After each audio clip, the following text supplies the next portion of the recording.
राधे राधे गुरुजी। जी। मेरे चरणों में आपका आपके चरणों में हमारा कोटि कोटि प्रणाम। बताओ। गुरुजी मुझे एक बात पूछनी थी आपसे। बोलो। मेरी सास मुझे टॉर्चर करती है। शादी हो गई?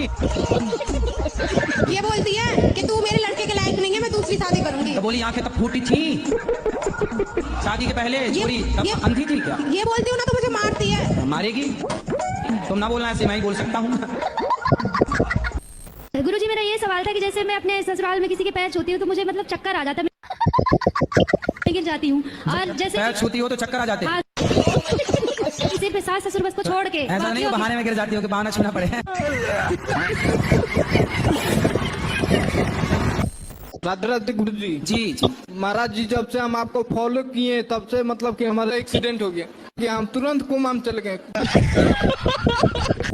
जो रावण है ना, वो राम के हाथों क्यों मारा गया? आपको मारने का विचार था क्या?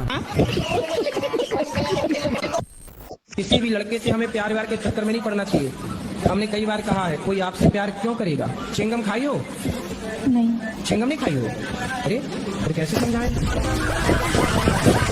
हमारी दारू नहीं छूट रही है। रोज पीते हो? डेली पीता हूँ, 3 बार माता पिता को घर से निकाल दिया। तो कहाँ गए माता पिता? फिर वापस लेके आता, नशा उतरता है वापस लेके आता। श्री राधे राधे गुरु जी, राधे आपके राधे। चरणों में शरण। आपकी मैं कथा और भागवत बहुत सुनता हूँ फोन पर और टीवी चैनल पर। आपको मैं कितना वो लाइक और सब्सक्राइब करूंगा कि आपको धन्य कर दूंगा। गुरुजी मैं रहना नहीं चाहती, मेरी जेठानी बहुत लड़ती है मुझसे। उसका परिवार ज्यादा बड़ा है, उसकी जमाई साथ देते हैं। आप बड़ा करो अपना परिवार। कितने बच्चे हैं मेरी आपके? लड़की की 4 है, एक लड़का है। 4 हैं? 4 और आने दो।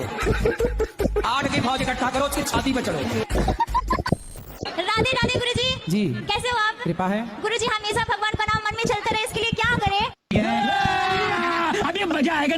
भगवान का नाम जपने का अभ्यास करो, खूब नाम जपो, अपने आप वो वाणी से हृदय तक पहुंच जाएगा। ओ गुरुजी कैसा लगा यहाँ आकर, यहाँ आकर?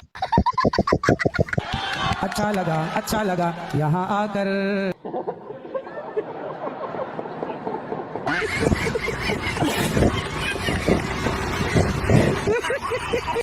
जो सूर्पनखा थी गुरुजी, उसने दोनों को लड़वा दिया, दोनों को लोगों, राम और रावण को। पर उसका गुरुजी पता ही नहीं है कहाँ चले गए। गांव वालों से पूछते, वो पता ही, बोले गुरुजी से पूछ के आओ। इसलिए मैं इधर आया गुरुजी। अभी मजा आएगा ना भिड़ो। तो आप सूर्पनखा का पता पूछने आए हो? जी गुरुजी। कई तो यदि पता मिल गया तो जाओगे मिलने उससे? जी गुरुजी। मेरे पास जो भी केस आते हैं वो गलत करके आते हैं। तो मुझे कोर्ट में बहुत झूठ बोलना पड़ता है जब जाकर उनको बचाता हूँ। तो इसका पाप किस पे आएगा? तो साला बहुत नीच आदमी रहे।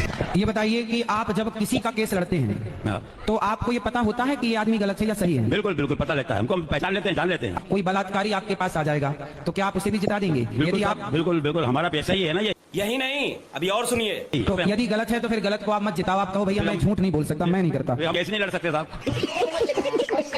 तो आप अच्छे लोगों के केस लड़ो। और अच्छे लोगों की तो केस बनते ही नहीं है ना। तो आप 2 लड़ रहे हैं तो एक तो सही होगा। तो जो सही है आप फाइल पढ़ के समझ लो कि कौन सा सही है। जो सही है उसका केस आप ले लो, तू सही मैं तुझे जिताऊंगा। तो सही रहता है ना, उसका केस तो गवर्नमेंट लड़ती है।